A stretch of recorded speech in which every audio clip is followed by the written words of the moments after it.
Говори ТВда бүгін социалдық фондтың төрағасы Бақтияр Алиев. Бақтияр мырза, саламатсызбы? Саламатсызбы, Сапар мырза. Ушу пенсия көтөрүлдү деп эле Кыргызстанда жарыяланды да. Ушу пенсия көтөрүлсө канчага көтөрүлдү? Ошол жөнүндө түшүндүрүп кетсеңиз. Сапар мырза, мен акыркы 4 жылдагы маалыматты берип кетпейинби? Ошо толук болуш үчүн. 4 жылдагы маалыматты бере турган болсом, 2020 жылы орточо пенсия 5700 сом тегереги болчу. Бүгүнкү күндө орточо пенсия 9200 сомдун тегерегинде. 1 октябрдан көтөрүлгөндөн кийин пенсия 10500 болот. Орточо пенсия. Анан акыркы 3 жылда буюрса пенсия жакшы көтөрүп атабыз. 22 жылда ала турган болсок, 22 жылы пенсияны 33%га көтөрдүк. Бул пенсиянын базалык бөлүгү көтөрүлдү, камсыздандыруу бөлүгү 15%га көтөрүлдү. Андан кийин мына 2023 жылы пенсиянын камсыздандыруу бөлүгүн 38%га көтөрдүк. Ал эми мына быйылкы жылы болсо 3 жылдан бери президентибиз тапшырма берип келаткан ылдыйкы пенсияларды көтөрүлө деп. Бирок мүмкүнчүлүк болбой жаткан, биздики 3 жылдан бери көтөрүп келе жатып пенсияларды. Мына быйылкы жылы ошол мүмкүнчүлүк пайда болду. Ылдыйкы пенсиялардын баарын көтөрөбүз. Ылдыйкы пенсия быйылкы жылы 2 этап менен көтөрдүк. 1-июлдан базалык бөлүгүн пенсиянын баардыгыныкын теңедик. 3,5 сомдон ылдый пенсия жок болду 1-июлдан баштап. Ал эми 1 октябрдан болсо эң ылдыйкы пенсияны 6900 кылабыз деп атабыз. Мындан тышкары жалпы пенсионерлердин пенсиясынын камсыздандыруу бөлүгү 18%га көтөрүлөт. Бирок 1000 сомдон кем эмес деп киргиздик.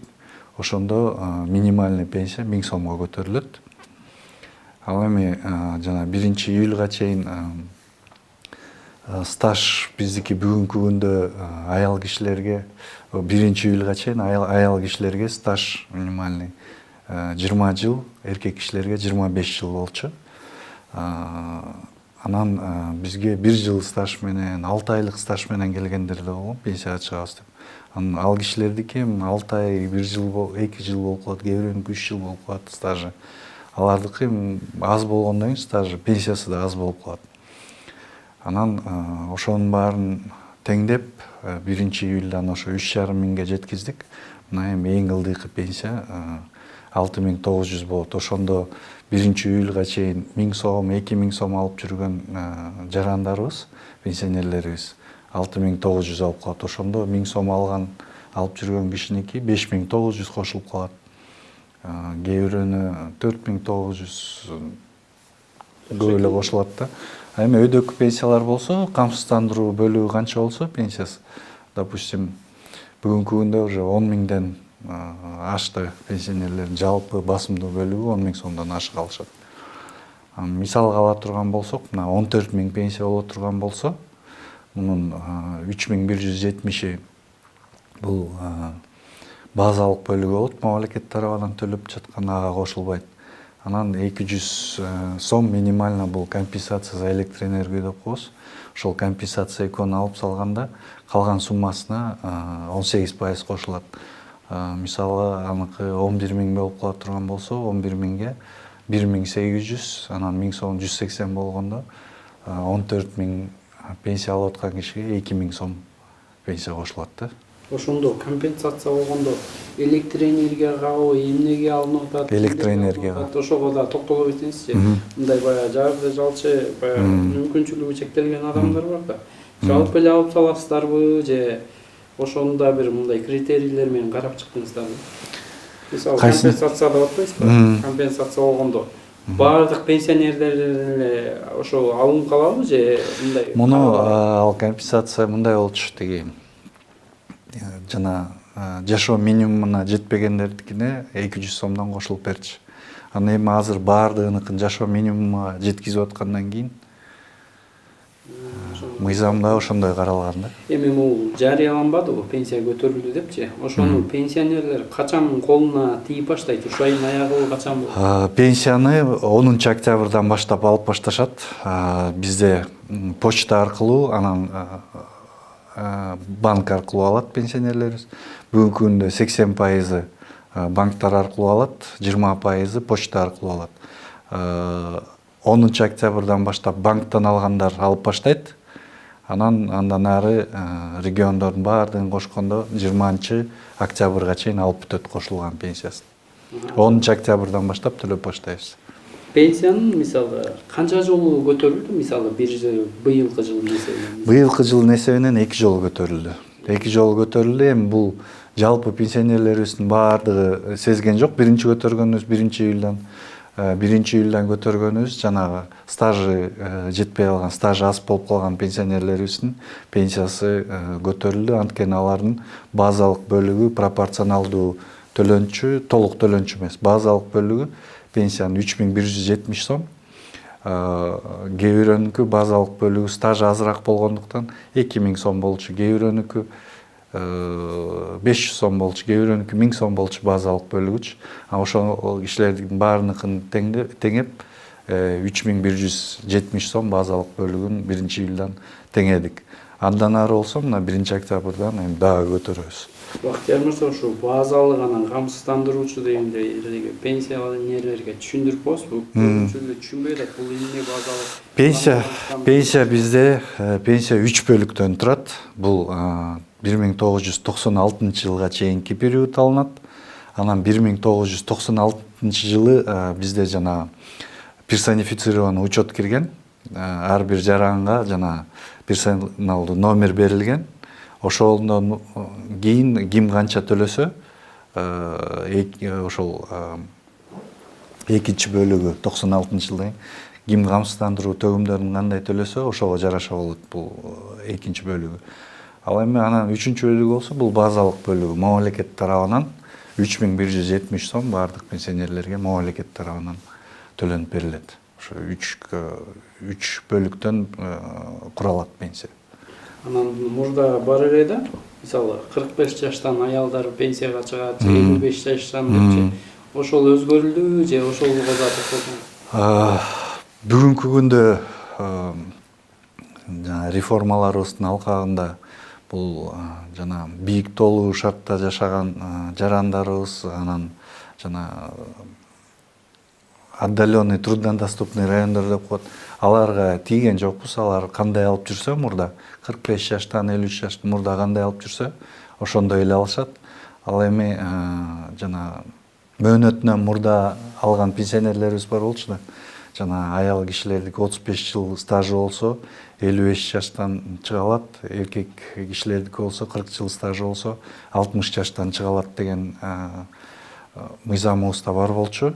Ошону жокко чыгардык. Бүгүнкү күндө бизде аял кишилер 58 жаштан чыгат. Обществону эркек кишилерибиз 63 жаштан чыгат.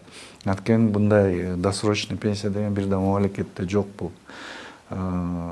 Мисалга ала турган болсок, мына Казакстанда деле. Казакстанда мына аял кишилердики 60 жаштан кылды, эркек кишилер 65 жаштан. Ошол эле Россия Федерациясына ала турган болсок, Россия Федерациясы деле ошондой. Европада болсо аял кишилердикин 63 жашка, эркек кишилердикин 65 жашка чыгарды. 66-67ге чейин көтөрүп атышат пенсионный возраст. Биз ага тийген жокпуз. Биздики 58 жаш аял кишилердики, эркек кишилердики 63 жаш бойдон калтырды. Бактияр мырза, мисалы эч жерде иштебей эле жүрдү дейли. Анан ал киши жанагы сиз айткандай эле эң төмөнкү 6900 менен чыгабы же ага андан азыраак болобу? Ошону эгерде эч жерде иштебей стажы жок болсо, анда бизде Министерство труда и социальной защиты бар. Ошол жерден пособие алат по возрасту. Алар пенсия албайт, пособие алышат. Эгерде иштебесе. Пенсия албайбы? Пенсия албайт, стажы жок болсо. Буга чейин кандай болгон? Мисалы буга чейин ошондой эле, буга чейин деле ошондой стажы жок болсо пособие алат. Такыр, мисалы ичине иштей турган адамдар болсо алар пенсияга илинет, мисалы. Илинет. Жарым жыл иштеди дейли, Илинет. Анан жанагы Азыр эми минимальный стаж мына 5 жыл деп киргиздик. Жыл сайын бир жылдан кошулуп турат. Анан 2038 жылга чейин минимальный стаж 20 жыл болот. 20 жылдан ылдый азыркы реформаларыбыздын алкагында киргиздик да.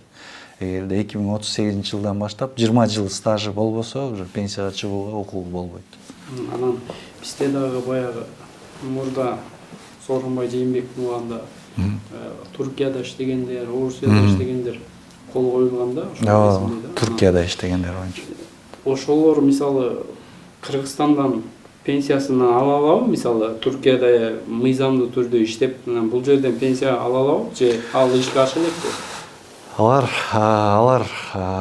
Ал келишимдин негизинде мурда кандай болчу? Мурда эгерде ал Туркияда иштесе ошондой эле төлөй берет.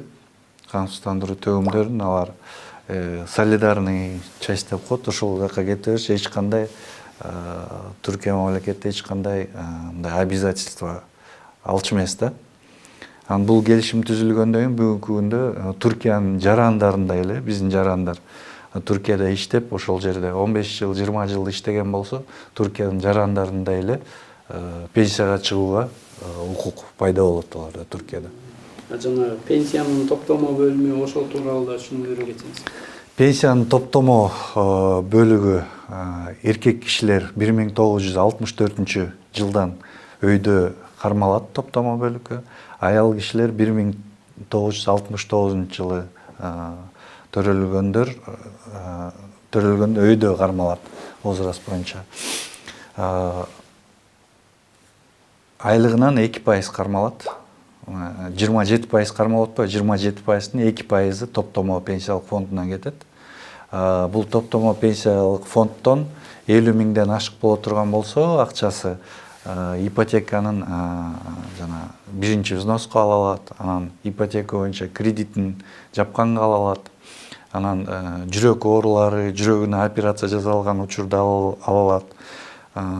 Боору пересадка, боор оорулар болгон учурда ала алат акчасын.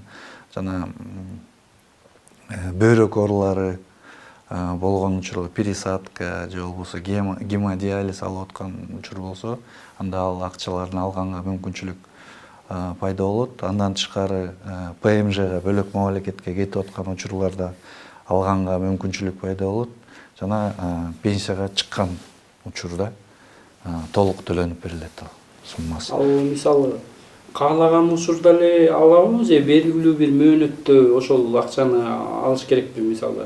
Же сөзсүз эле бир адам ооруш керекпи же кандай? Жок, ошо айтпадым. Ошол эле учурларда ала алат, бөлөк учурларда ала албайт. Бирок ооруп келсе сөзсүз түрдө берген. Ооруп жана дарыгерлердин диагнозу коюлат, ошол диагноз менен келип туруп бизге арыз жазат, анан алса болот.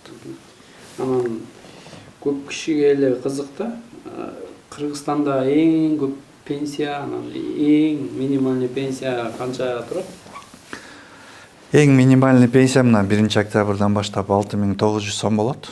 Ал эми эң өйдөнкү пенсия мындай айтайынчы мен 50 миң сомдон өйдө почти 800 миңге жакын адам алат. Миңге жакын. Ал эми баардыгы эле ошол чоң пенсияны эмелер, госслужащийлер, анан соттор, анан жана башкалар алат дей беришет эмеспи? Жок, андай эмес. Бул чоң пенсияны алгандар бул чоң компанияларда иштеп, айлыктары көп болуп, анан камсыздандыруу төгүмдөрүн көп төккөн адамдар. Көп учурда бул банковский сферада иштегендер, жана горнорудкаларда иштегендердин пенсиясы көбүрөөк болот. Анткени алар камсыздандыруу төгүмдөрүн көбүрөөк төккөн. Бактияр мырза, ошо жана 2038-ке деп элеңизби? Эми мындай жакынкы аралыкта алсак, эми ошол дагы пенсия көтөрүү пландары барбы жакынкы аралыкта, мындан тышкары дагычы? Жакынкы аралыкта жыл сайын мыйзам боюнча биз индексация кылып турушубуз керек. Жылына 1-октябрдан индексация болот. Анан пайызын азыр 8%га көтөрөбүз деп атабыз кийинки жылы. Бирок биз ошо 7%, 8% деп киргизебиз, көтөрөбүз деп бюджетибизгечи. Бирок камсыздандыруу төгүмдөрү канчалык көбүрөөк түшсө ошончолук көбүрөөк пайызга көтөрөбүз да. Анан мыйзамда жазылган канча пайыз инфляция болсо мамлекетте ошол инфляциянын пайызына көтөрөбүз да пенсияны. Демек баягы мамлекетте баягы өнүгүү болуп экономика өссө да пенсия да көтөрүлө берет экен да. Ооба, ооба. Пенсиялык фонд, социалдык фонд бул мамлекеттин экономикасынын күзгүсү да. Канчалык экономика өскөн сайын социалдык фонд ошончолук өсөт. Анткени айлыктар көтөрүлөт. Айлыктар көтөрүлгөнгө жараша соцфондко камсыздандыруу төлөмдөрүнүн төгүлүшү көбүрөөк болот. Анан дагы бир суроо да, Бактияр мырза. Кээ бирөө эми бул ар кандай айтып жүрүшөт да, кээ бир жерлерде мисалы баягы татаал аймактар бар го, ошол жерден пенсиясын жоюп коет экен деген сөздөр да жүрөт да. Ошондой мындай пландар айтылды беле же барбы? Жок, андай пландарды жок, кандай айтылганда жок. Пенсиялар жоюлбайт. Бүгүнкү күндө кандай алып атышса ошондой эле алат. Ошондой эле алат, Эми ошондо мисалы пенсия алыш үчүн эч жерде иштебегендер албайт экен да, жанагы неме боюнча. Эч жерде иштебесе, стажы жок болсо албайт пенсия. Мисалы Булар пособие алышат. Пособие алышат. Мисалы ошонун бир критерийлери барбы? Мисалы бир эле ай иштеп калды, же болбосо баягы жумуштан жаратылып же мүмкүнчүлүгү чектелип калды. Ошол киши дагы баягы пособияга айланып калабы? Эгерде стажы болсо, стажын тастыктап алып келе турган болсо, бизгечи жана 96-жылга чейин да көп учурдачы тастыктап алып келе турган болсо, биз пенсия чектеп берүүгө милдеттүүбүз. Рахмат, болду азыр. Кошумча жалпы 3 жылдык могу пенсия көтөрүүгө кошумча канча акча кетип атат деген ошондо айтып коюңуз анда. Ушу жалпы эле негизи пенсияга мамлекеттин эсебинен канча сумма кетип атат? Ошону жалпы могу 3 жылда пенсия көтөрүүбүзгө кошумча 60 миллиард сом каралды, кошумча 60 миллиард. Бүгүнкү күндө кошумча 47 миллиард кетти бүгүнкү күндө. Баягы өкмөттө да айтылып атпайбы, чыгымдарды азайтыш керек депчи. Анан баягы сиздерде пенсионерлердин санын азайтып, ошондой дагы пландар болуп жатабы? Биз пенсионерлердин санын азайта албайбыз да. Биз кантип азайтабыз? Пенсионер ал пенсияга чыгууга укугу пайда болгондо, возраст жетип стажы менен ал кантип азайта албайбыз да.